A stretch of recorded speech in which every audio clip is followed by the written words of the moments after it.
Thursday, May 17. The need for corporate unity.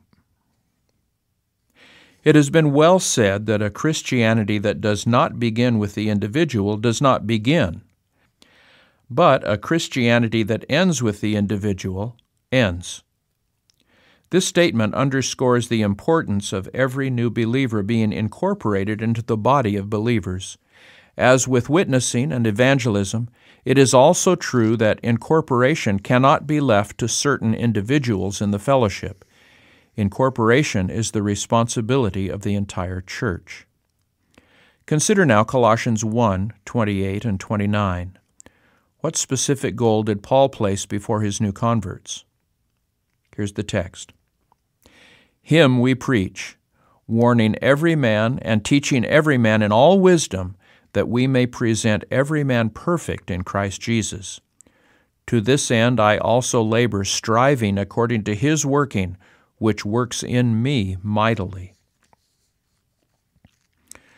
The Christian's maturity, growing into the fullness of Christ, according to Ephesians 3:19, is the proper goal of the local congregation. Working for the maturity of new converts is just as important as working to get them to accept Christ and to join His church. In fact, the church's work of incorporation will help ensure that their evangelistic efforts will not become a waste of time. Usually, before any witnessing and evangelism project gets underway, there is a time of preparing the church.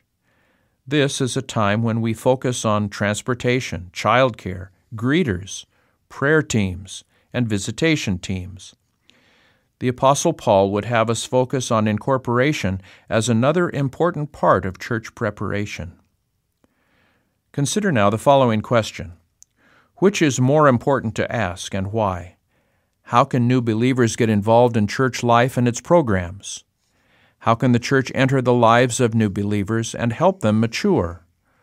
Are both these concepts related, and if so, how? Often, we see the work of follow-up and incorporation as the work of the one who has led the person to Jesus Christ. We only have to realize how impossible it would have been for the Apostle Paul to nurture all who believed through his ministry in order to see that this is not the biblical way. Follow-up is not just the work of one or two designated leaders. It is the work of the whole church. Too often, we lament the fact that new people come in the front door and leave by the back door soon after. This is a tragedy of eternal consequence. Think about new members in your local church. How can you, not the pastor, not the elder, but you, get involved in helping them become solidly grounded in the church community and in its teachings?